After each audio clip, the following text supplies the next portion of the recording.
চুয়াডাঙ্গায় জীবননগরে সেনা হেফাজতে থাকা অবস্থায় জীবননগর পৌর বিএনপির সাধারণ সম্পাদক শামসুজ্জামান ডাবলুর মৃত্যু হয়েছে। সোমবার দিবাগত রাত 12:30টার দিকে তার মৃত্যু হয়। মরদেহ বর্তমানে জীবননগর উপজেলা স্বাস্থ্য কমপ্লেক্সে রাখা হয়েছে। স্থানীয় বিএনপি সূত্রে জানা যায়, সোমবার রাত আনুমানিক 10টার দিকে জীবননগর উপজেলা স্বাস্থ্য কমপ্লেক্সের সামনে অবস্থিত তার ব্যবসা প্রতিষ্ঠান থেকে ডাবলুকে সেনা হেফাজতে নেওয়া হয়। এর কিছু সময় পরেই তার মৃত্যুর খবর পাওয়া যায়। ঘটনার পর এলাকায় উত্তেজনা ছড়িয়ে পড়ে। মঙ্গলবার সকালে বিএনপি ও অঙ্গ সংগঠনের নেতাকর্মীরা উপজেলা স্বাস্থ্য কমপ্লেক্সের সামনে সড়ক অবরোধ করেন।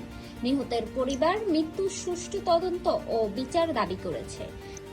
তারা এসে আমাকে বলছে কি, তোমাকে মারা হবে, তোমার ফ্যানে ঝুলানো হবে, তোমার মারবো, তুমি সহ্য করতে পারবে না, এরকমভাবে তারা হুমকি দিচ্ছে। এই যে ঝামেলার কারণে তারা অকারণে একদম ফা এসে ঝামেলা করতেছে।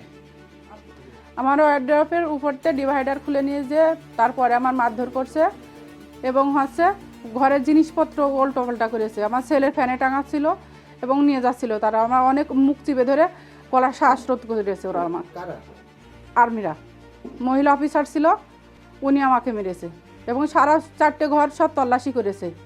আর উপরে সব ঘর খালি ঘর, তারপরে উপরে তল্লাশি করে এসেছে ওরা। সেনাবাহিনীর পক্ষ থেকে দাবি করা হয়েছে ডাবলুর কাছ থেকে অস্ত্র উদ্ধার করা হয়েছে, তবে এ বিষয়ে বিস্তারিত জানায়নি সেনাবাহিনী। পুলিশও ঘটনার সত্যতা নিশ্চিত করলেও বিস্তারিত তথ্য দেয়নি।